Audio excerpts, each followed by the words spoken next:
Hey everybody, welcome back to a new episode. Agree to disagree here on VIC. We're on Zoom again for another episode. I'm Noah Schwartz alongside D. Gudick, Aidan and Jack. A new format for our episode tonight. We are doing a list episode. So each of us are going to make a top 10 list. It's about anything in sports. We'll each go through them. Then we'll debate each other's lists. We'll do some winners and losers, and that'll be the show for tonight. So a little bit of a different twist on the show. Because there's no sports going on and we wanted to change it up a little bit. So let's get right into it. Jack, I want to hear your list. I want to hear what it's about, and we'll debate it as soon as you're done. Go ahead. Okay, so my list is top 10 NBA players. It's not exactly like top 10 NBA players. I'm basically doing it as if I had to build a team of 10 players using anybody in NBA history, these are the 10 guys that I would pick to be like a 10-man NBA team. So you like adjusted for positions and stuff like that? Yeah. Okay. All right. So you're building a roster, essentially. Yes, I'm building a 10-man team using everybody in NBA history. And for which era are you building this team for? It could be any. I didn't specify. So, all right, I'll just begin. So, obviously, my starting point guard is going to be Magic Johnson, the greatest point guard of all time. About 6'9", can guard 6'9". He's taller than most point guards with great handles. So the best passer in NBA history. I think there's no disagreements here. At the two guard, the man, the myth, the legend, the greatest of all time, Michael Jeffrey Jordan. I think there's nothing else needs to be said for that spot. Number 3, and this is where I know Noah's going to disagree with me. I'm making as a team, like as how I would start my team. At the 3, I'm going to go with I'm not going to go with LeBron James, specifically because Michael Jordan and Magic Johnson both need the balls in their hands, just like LeBron James. You don't want to have 3 ball-dominant players in your lineup. I think you need more shooting. So which is why for my 3, I'm going to go with Kevin Durant. Kevin Durant is a 6'11" sniper from 3. He could score in any way, and he doesn't need the ball in his hands to be effective. At the 4 for me, I'm going to go with the big fundamental, the greatest power forward of all time, Tim Duncan. On any given night, can give you 18 and 12 with 2 blocks, and he's a decent passer for a big guy, so I think he's perfect there. Starting for me at the 5, I'm going to go with my man, Shaquille O'Neal, the most dominant big man in NBA history, can give you 30, 15, and 3 on any given night in his prime. He is like a fridge with legs. Going to the bench, you can't build a team without the single greatest shooter in NBA history, which is why my backup point guard is Steph Curry. He doesn't need the ball in his hands to be effective. He moves off the ball so well. He's got great handles, and he's a sniper, the greatest shooter of all time. This is my backup 2 guard, and may he rest in peace, Kobe Bryant, the Black Mamba. Who better to back up Jordan than the person they say is just like Jordan? And it couldn't be better. So, yeah, back up my small forward off the bench would be LeBron James. Off the bench, Kobe and LeBron are going to be the 2 guys that are ball dominant, and they are going to pass and shoot and do what they do. My backup 4 would be Dirk Nowitzki. He can play in any type of style. He can play inside. He can play outside and shoot from 3, and he just can do it all. So I'm going to go with Dirk Nowitzki there. And for my backup 5, I'm going to go with Hakeem Olajuwon. Just like Dirk, he can play in any style. He can play down low in the post. He can play from the outside. Shoot mid-range shots, and he's an elite shot blocker. So this is my top 10, and also I think there's a lot of options. You can use a lot of versatile lineups to play in different eras. So that's my top 10. You know, it's I'm not going to say it's bad. No, I'm kidding. I really like it. I am worried about like what you said though, the fact that you have 4 players on that who are like really well known for, being the best player on a team and kind of being the guy. If we're thinking about this realistically, how would we see the clash of Magic Johnson, LeBron James, Kobe, and Jordan? Like that's definitely going to be, and Steph too, but they're 4 very big personalities, 4 guys who always want to be the star of their team, who have always, they're known for that. I'm going to disagree with you on one person. I disagree with you saying Steph Curry's ego won't clash. I don't think Steph Curry's ego would clash. Especially when they brought Kevin Durant there was a lot of questions about that. I think he was willing to sacrifice. He was a 2-time MVP before that, and he kind of became the second guy in command once Kevin Durant got there. That's the other 3. I would agree with you though. There could be personality clashes. Definitely. I'll leave this to the two of you guys though. I would make the point, and I understand what you said. Okay, I would make the point about LeBron, Jack. You said you don't want to have enough guys. You don't want to have too many guys who need the ball in their hands in the starting lineup, and I get that point of it. But at the same time, you're getting the top 3 probably passer in NBA history, probably the most athletic player in NBA history, the most versatile. I just feel like when you have a guy like Kevin Durant, who's never been a day in his life better than LeBron James, how can you start him over LeBron? And then my other big omission, I think it's ridiculous, just plain ridiculous, that Dirk Nowitzki makes the team over Larry Bird. They're very similar players. Larry Bird's far more skilled. He's as good of a shooter. He's a far better passer, a better defender, all that stuff. He can play the 4. He can play the 3. Larry Bird's got to be in your top 10. Yeah, I don't not 100% disagree with that. I'm trying to go for natural positions a little bit more. Okay. I feel that's fair. Larry Bird a 3. I don't disagree with that, but also I think just Dirk, he can play in any way. I don't know if Larry Bird can play in the post like Dirk Nowitzki can. Just stuff like that. I think of Larry Bird more as a pure 3, even though I know he can play the 4. I understand your reasoning there, though. I mean, I pretty much like your 10, although like Aidan says, the problem is the 4, who are the guys who want to be the guy, the superstars, the main guys that were on their team. They were on that team, they would all want to be the main guy and all want the ball. So, it could cause, if it was an actual team, it could cause possible issues on who wants the ball and who wants to be the guy. But overall, I like that you went with a natural position for every player. Jack, what were your thoughts on the centers though? Because I feel like you picked Shaq and Olajuwon, 2 good options, but why did you pass over Bill Russell? Why did you pass over Wilt? Missing somebody in there, but Kareem Abdul-Jabbar. I'll start with Olajuwon. The biggest reason I picked Olajuwon is because I think he can play in any style. I think like I said, I think he can play. He can play in the post, but also say you want to go 5 out, and you could spread it out. I think Olajuwon is capable of doing that. He's also an elite shot blocker. And I think he's just a pure winner. So I like that. I think the reasons I kind of avoid Bill Russell, I agree with Bill Russell. He's definitely up there. I considered him. The only reason is I don't know how Bill Russell, he didn't really play in an era with a lot of tough centers. So which is why I don't really know how he would do. Say he had to go up against a guy like Shaq or Hakeem Olajuwon or a Patrick Ewing or a David Robinson. What? I'm kidding. What'd you say? No, I didn't hear that. I said he would destroy Shaq. That's just my. I don't know. Yeah, and Shaq I think he's purely the most dominant big man. I feel in his prime, nobody could stop him. 3 straight championships, easy, and I think he's also just my favorite center. So that's why I did that. But overall, I don't think there's any huge major complaints. I thought that was pretty good. Yeah, no, only Larry Bird. It's good. I think you can really. I think you're right. You can put that team into virtually any era of the NBA, and they'd still be pretty dominant. That's a team that's going to be able to do well in today's shooting NBA. Shoot first. Yeah. They can play in any era because the lineup flexibility. There's so much lineup flexibility. Yeah, exactly. Yeah, exactly. That was what I was going for.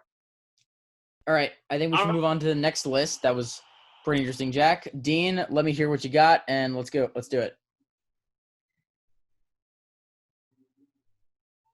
Dean? I froze for a bit. You guys ready? Yeah, go ahead. All right, so I did top 10 NHL players of all time. I wanted to be a little different, get away from basketball and football a little bit. Number 10, Nicholas Lidstrom, defenseman of the Detroit Red Wings. Number 9, I'm going to try to say this name to the best of my abilities, Jean Bellevue. Number 8, Mark Messier of the New York Rangers. Number 7, Sidney Crosby. Number 6, Guy Lafleur. Number 5, Jaromir Jagr. Number 4, Bobby Orr. Number 3, Mr. Hockey himself, Gordie Howe. Number 2, Mario Lemieux. And number 1, of course, Wayne Gretzky. Wow. Wayne Gretzky is the Gretzky's not greatest player to ever step foot on ice and play. Wayne Gretzky is if Wayne Gretzky is not your number 1 for any list you're making about hockey, you're wrong. Yeah. No. But All right, Dean. So there's one glaring, I wouldn't say omission necessarily, but one I name got that one stands too. out to me that isn't on there. Where's Yeah, Ovi? Yep, that's exactly what I was Yeah, thinking. that's true. Here's the thing. Where is Ovechkin? As much as Ovechkin is a great player and has the potential to be in the top 10, I put Nicholas Lidstrom over him because Nicholas Lidstrom has 1,100 points. He has 7 Norris trophies. He's one of the best defensemen to ever play the game of hockey. And, of course, he's won the Stanley Cup and he's in the Hall of Fame. He's also won the Conn Smythe. I feel like Nicholas Lidstrom has had a better career overall than Alex Ovechkin, but that could change. Oh, so you do feel that Crosby's a better Yeah. player?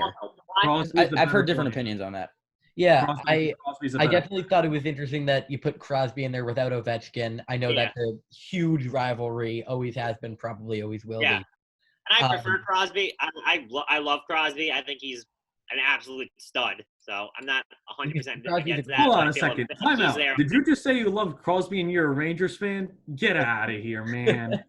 Hey, I at love least his he's not a talent. Flyers He's fan. talent. He's You're talented, man. rivals. Listen, he's talented, yes, but Hey, I'm a Red Sox fan. I can still respect Derek Jeter, Mariano Rivera, and those are the Yeah, only you two respect Yankees him. I can like and But I respect feel is like you fine. have I Crosby. respect Sidney Crosby, but I dislike Sidney Crosby. I Yeah, respect that's fair. I respect Sidney Crosby as a player. Yeah, but also, how do you not? If you have him, I feel you have to have Ovechkin. And No, my not- second complaint is why is my boy Mark Messier not higher?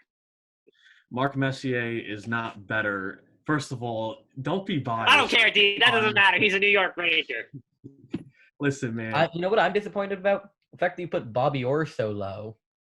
Oh, I know that was there. No. Listen, Bobby Orr's still a top 5, arguably a top Number 3 player all time, but I still number wouldn't 4, put right? him over Gordie Howe, Mr. Hockey, or Mario Lemieux. I agree. I definitely don't know the most about hockey. I think my dad used to be. He grew up in Connecticut. He was a huge Whalers fan as a kid. He has a puck from Gordie Howe that glanced off the crossbar and landed in the seats. I think it was his 999th goal or something. It was one before a big milestone. There was also one where I think it's just outside the TD Garden, where like he's jumping in air like this before he like falls to the ground. Bobby Orr. Yeah. No, I was talking about Gordie Howe though. Oh. I thought you meant Bobby Orr. Gordie. But I don't think I could put Bobby Orr over Gordie Howe, so I don't disagree with you there. One other thing that I want to point out that I think is a little strange, and I would definitely debate you on this. The only way you win in hockey is by scoring more goals than the other team or by letting less goals go in the net than the other team. Why is there not one netminder on your entire list? Where is Henrik? Where is King As much Henrik? as I love and respect the netminders, Ken Dryden was the closest one on this list, Montreal Canadiens goalie. I just thought there were just far better players ahead of him. The guys like I listed, like Lemieux, Crosby, of course Gretzky himself, Nicholas Lidstrom, Jean Bellevue. I think also part of it is like, when you think about sports that have skill positions, and I'm talking about this mainly in terms of the NHL and the NFL. If you're making a list of the greatest NFL players to ever play, you're probably not going to have a lot of O linemen or D line, or you might have some D linemen. You're probably not going to have a lot of O linemen in there. Those O linemen, it's so important to have a good offensive line. It's so important to have a good offensive tackle on a team, but it's really hard to make an argument that a left tackle or a right guard is more important to a team or is better than a great quarterback, a great wide receiver, the ones who are actually going out there and scoring the points, or a great cornerback. It's like you said, for the offense, for a quarterback, you need, of course, the offensive line to protect you, but it's an overlooked position. That's just how I feel the same for goalie. You need a great goal tender to keep you in the game and lead you to, of course, to victories, but I feel like the skill positions matter more, like, of course, quarterback, receiver in the NFL, in the NHL, defenseman, winger, center. I feel like there's just more value and there's more skill and more meaning to those positions. Those are the guys that are playing defense and scoring goals on offense. All right, should we move on? Yes, sir. Yeah. Absolutely. All right, Aidan, go ahead and I'll go last. All right. So I took it in a bit of a different direction. I'm not doing players. I did the top 10 best sports cities. And originally I was going to try and do it globally, but then I was like, no, I don't know enough about global sports. So I'm sticking to American Yeah, sports. same.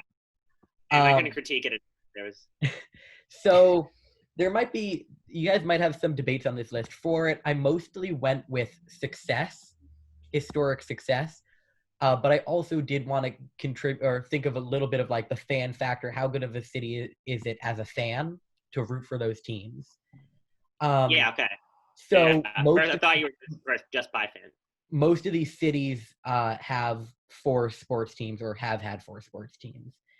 But so number 10, and this is hard to say with the way that these teams are right now, but I have Miami.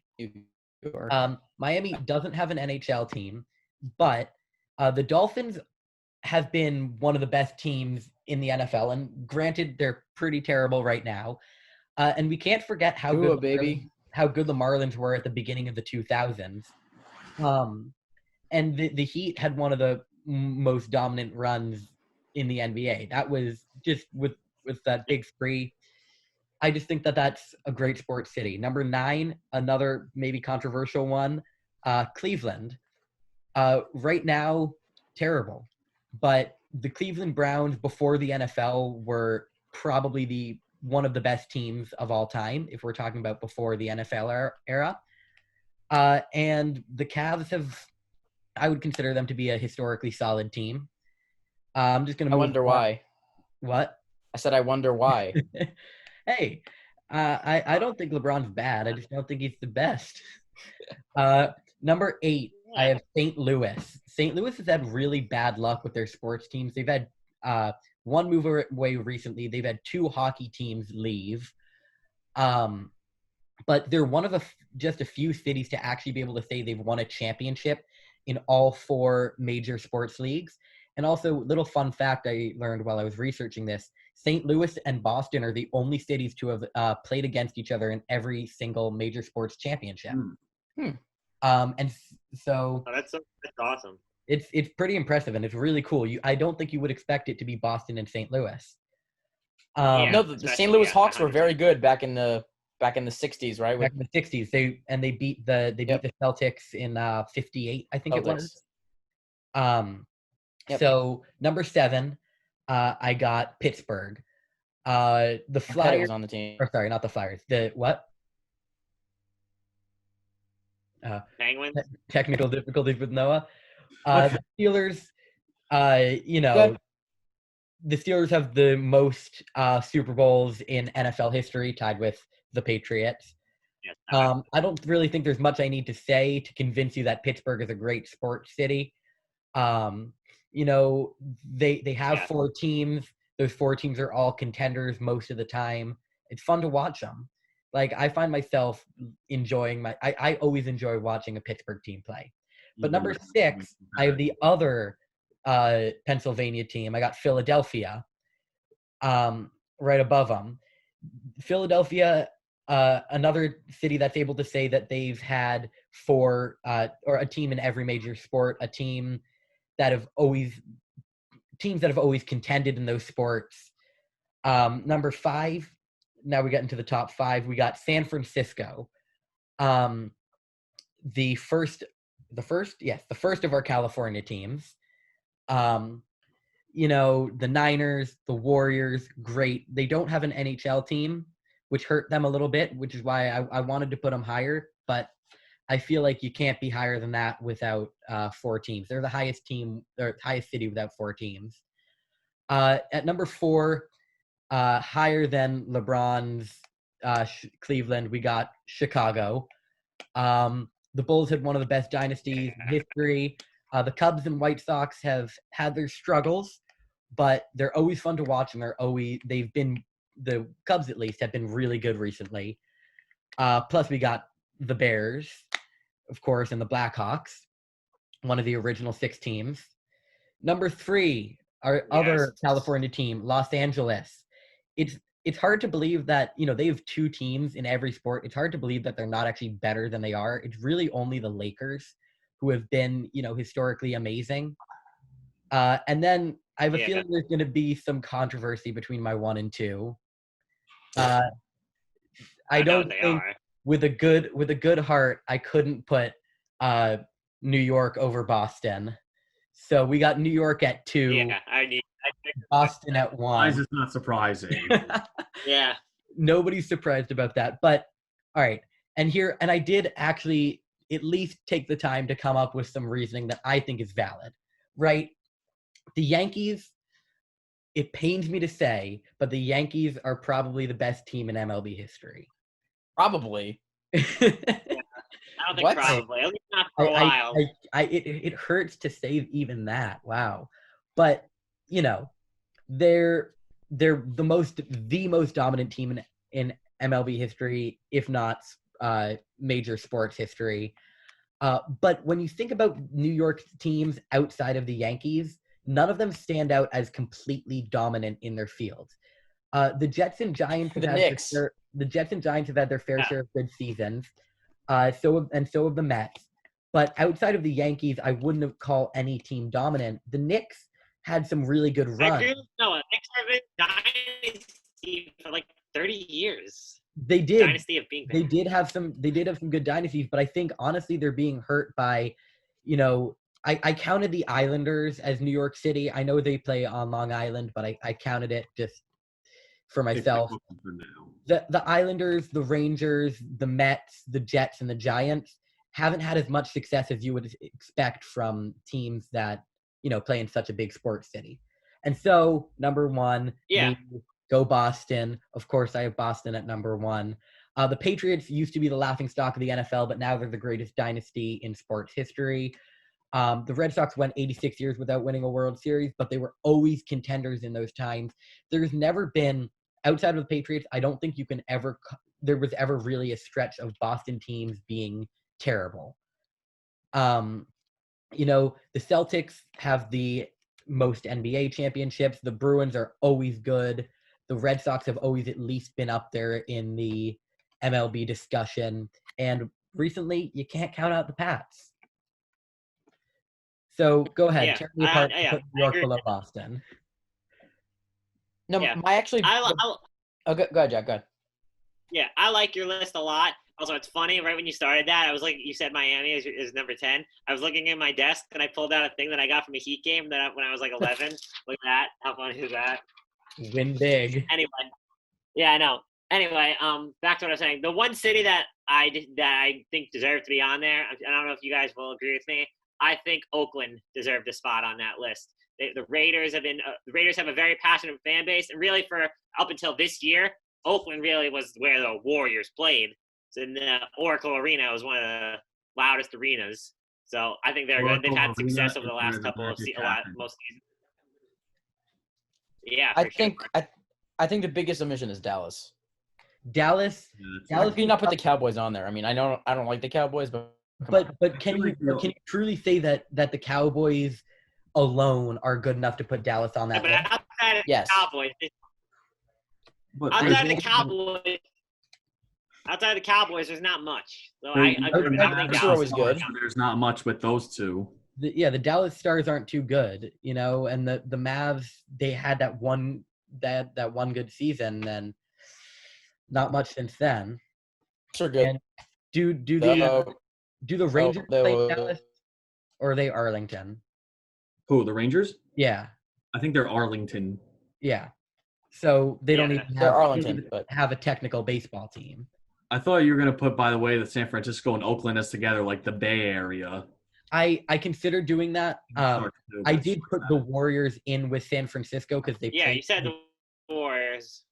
Because if I was researching correctly, they've played in San Francisco. Yeah, well, they play in San Francisco now, I think. But before it was Oakland and Oracle, where all the magic happened. Yeah. The other ones I was contemplating putting on were they played in Oakland now. What? A spot, and I bet in Seattle. Seattle was another tough omission. Oh, and there he goes. Okay, everybody. Now, while you're hearing Aidan go over his list and us debate it, go check us out. Follow us on Instagram agree to disagree. Go follow us on Twitter, A2D_VIC. Go check out my stuff. Go check out Aiden's stuff, of course, on 1306 Sports. Well, because we rule. And yeah, that's it. So please stand by, and my apologies for the inconvenience. No, but Yes. Noah's Noah's no, internet it's when he gets back. Noah's internet is Here's delayed why we further need- than the NHL's decision Yeah. on the hub cities. Now, Ooh. granted, they finally made up their mind. Yep. Finally is the What do you guys case. think? Who should I have included outside, or who should I have not included? Is there anyone I should have not included? I'm back. Welcome back. Welcome back. Sorry, guys. It disconnected me, as always. Welcome back. No, I really think you should have. I don't know who I would have taken out, but I think Oakland deserved a spot there.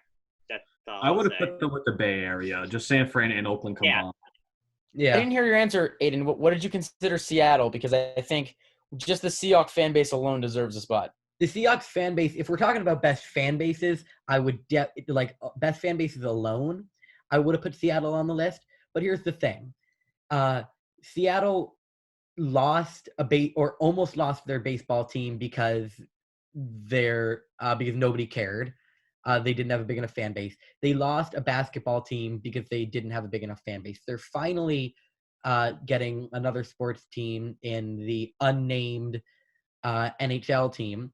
But I didn't think the Seahawks alone were successful enough to warrant a spot on the list, seeing as they've only appeared in 2 Super Bowls and won 1. If we're talking about success, that's the general success statistic. Yeah. Okay. But fan base All right. wise, Should we move on? I think we're good to move on. Okay. So Yes. I have 2 lists in front of me that I wrote. Ooh. I like Double one of them over the other one. So I'm going to do this first one that I made. It's the top 10 shooters currently in the NBA. Currently. Yes. Okay. So here we go. So number 1 is Steph Curry. This is obvious. I'm going to say if Lonzo Ball isn't on this list, I'm going to be mad. Oh, yeah. Yeah. Number 1 is Steph Curry. He's the greatest shooter ever, the greatest catch and shoot player or second greatest catch and shoot player I've ever seen, the greatest off the dribble shooter. Everybody knows he's the greatest shooter ever. And that's followed by his teammate, number 2, Klay Thompson, the second greatest shooter I've ever seen, the greatest catch and shooter I've ever seen. And this is most important. This guy gets as hot as any person I've ever seen play basketball. Steph Curry can't even match him in this. When Klay gets going, there's nobody that gets going like Klay Thompson. 37 points in a when quarter. Klay He's Thompson 14 threes in a game. He does it all. Clay is on. When Clay is on, he is on. Yeah. So those are my top 2. Number 3 is their former teammate, the great Kevin Durant. He's a 7-footer who can shoot from 40. It's pretty much unheard of in NBA history to do what he does. So I'll give KD the spot for number 3. Number 4, I'll give it to another former Oklahoma City Thunder player, James Harden, because he has revolutionized three-point shooting on his own with his patented step back. Look, he's not the greatest catch and shooter. Yeah, step back. We all know it's just traveling. His percentages. Thank you. It's not a travel. His percentages aren't necessarily that high. He shoots at about 36% every season, but just the difficulty of the shots he makes and the way he's revolutionized shooting NBA threes, he deserves a spot on the list. I think it's he's good to make that. Yeah. Yeah, no, I want to give you a round of applause because I totally thought you were going to put James Harden above Kevin Durant, so I'm going to applaud you. No. James Harden, I think, is a better offensive weapon in a high usage role than Kevin Durant. But Kevin Durant is the better, just pure shooter. So I'll give KD that. Number 5 is Kyle Korver, maybe one of the greatest, just offensive, just in terms of one skill we've. Yeah, in terms of, I think he can't defend. He can't pass. Just from that perspective, he's one of the greatest shooters ever. That's what he does. He's phenomenal at it. He's phenomenal at it for 18 years now. Number 6, JJ Redick, phenomenal shooter now for the Pelicans. He was with Philadelphia before this. He's just your typical run around, come off of screens, nail threes. That's what he does. He's done it for 15 seasons in the league and will continue to do it. Number 6 is Dame. Uh-oh. Second best off the dribble Wait, shooter I've ever you're gonna need seen. to Or so maybe repeat third, that. actually, behind Harden and Steph. Yeah, say that Oh, again. Need to Dame repeat Lillard. that name. Dame Lillard. Dame Lillard. Yeah, Dame Lillard, number 6. He is just ridiculous from range. He shoots from 35, 40 feet every night, knocks him down. He's historic.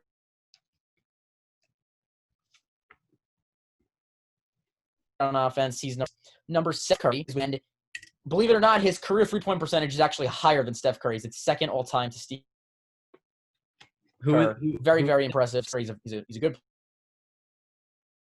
You're cutting out Noah. He's a great shooter. Number 9 is Duncan Robinson. Noah, you cut out. I'm gonna do this again. Who's before Duncan Robinson? Can you hear me, guys? Who's before Duncan Oh, Robinson? Seth Curry. Oh, okay. Sorry, my Wi-Fi is kind of cracking out, but Seth Curry. Seth Curry is one of the greatest shooters of all time, just percentage-wise. He's second all-time in three-point percentage. Number 8 is Duncan Robinson to me. He's just a rookie with the Heat, but he's already showing how great of a shooter he is, and he'll continue to be. He's having a historic season. Davis Bertans is number 9, the NBA's best big man shooter. He's shooting at like 47-ish% with this year with the Wizards. He is phenomenal. I'm a big fan of his. And then number 10, this was a hard one for me. I had a couple of guys I considered, but I'll pick the Laker, Danny Green. Not only is he a great shooter, he shot at 47% last season. He's been pretty good this season, but he's also hit huge shots in playoff games. He had that historic 2013 finals where he hit all those threes. He's won 2 championships, so I'll give Danny my number 10 spot. And those are the top 10 three-point shooters in the NBA today. So where's your man? Where's LeBron? Where's LeBron. Yeah. So if I was going to do just a list based on just ability to score and be efficient on offense, LeBron would be in my top 3. But because we are just doing three-point percentage or three-point shooting, LeBron's not on there. He's a very good three-point shooter. He's improved dramatically the last few seasons, but he's not as good as these 10. Yeah, or a few guys that I also consider. But you said best shooters. Shooting isn't just three-pointers. No, I mean three-point shooting. You were going specifically for three-pointer. Yeah, I knew he was going there. Yeah. Okay. I knew he was going. That makes a little bit more sense. But still, from someone who considers LeBron James to be the greatest of all time. Yeah. I wouldn't put Michael Jordan in my top 10 three-point shooters either. I was surprised that there was like no Lou Will, no Paul George. No Montrez. Yeah. No Montrez. Anyway, I have two three-point shooter either. Paul George, Paul George. Tough. Go for it, Jack. Yeah. Okay. My first complaint is I think Damian Lillard should be a little higher. Dame should be higher. What? You hear me? We hear you. Oh, okay. Dame, I think it should be with. Yeah. I think Dame should have been higher on the list because Dame Lillard is one of the most clutch shooters, I think, in my opinion. He's hit so many big shots and so many big moments. I think that Kyle Korver hasn't, so I think Dame Lillard should be above Kyle Korver. Even though I agree with you, Kyle Korver is like, in terms of just one ability to just shoot the ball, I agree he should be there. And my second complaint is, where's Russell Westbrook?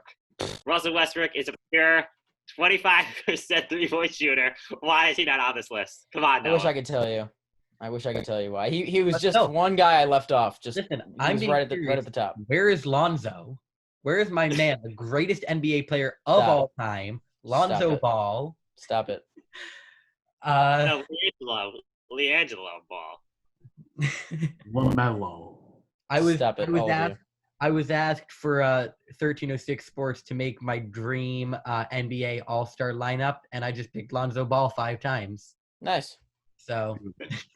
No, it has to be this. It has to be Lonzo at the 1, LiAngelo at the 2, LaMelo at the 3, and then LeVar Ball at the 4. And then we don't even need a 5th. We don't even need a 5th. Exactly. They're so good. They're so dominant. Big baller brand. Any real complaints about my list? Yeah, no, I just said Dame Lillard should have been higher.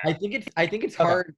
The fact that you put Robinson so fact that you put Robinson on it despite being a rookie, I've always had a difficult time accepting putting players with less than 3 years to their name in any list of best at something, because if we're going off of Yeah, that's a good point. Rookie seasons, no one's gonna call. I can't think of anything off the top of my head, of course, but there are some terrible players who had great rookie seasons. There are some great players who had terrible rookie seasons. We don't know if Duncan Robinson's going to go downhill over the next few seasons. No, absolutely, he could be, but just based off what he's done Yeah, this year as a fill-in starter for the Heat, all of a sudden as an undrafted player to come in and do that, I thought he deserved a spot on this list. Yeah. His numbers this season are historic if you look at how many threes he's made. Yeah, I was surprised that you didn't And have what I was trying to say earlier was as Paul well. George or Lou Will. I thought Paul George was going to be. I just thought of this now. One guy that really stuns me. I agree with you. I thought Paul George should have been there, but also in terms of right now, you said currently in the NBA. How do you Trae Young? Yeah, Luka's a good shooter too. I considered him also. They both are. I consider them both, but Trae to me, despite his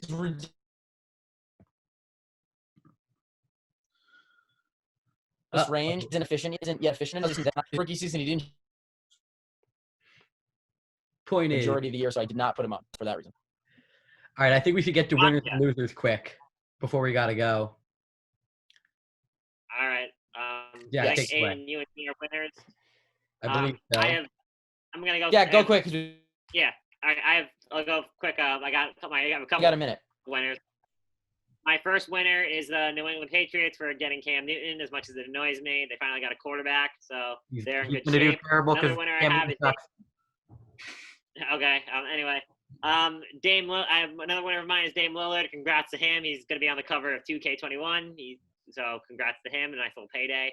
And my final winner is Alonzo Trier because he is escaping the New York Knicks. My winner is MLB fans because we finally got players back at camp. All right, Dean, take it away. My loser is unfortunately the Detroit Red Wings and Ottawa Senators. I don't even want to describe. Noah, please go ahead before I take off.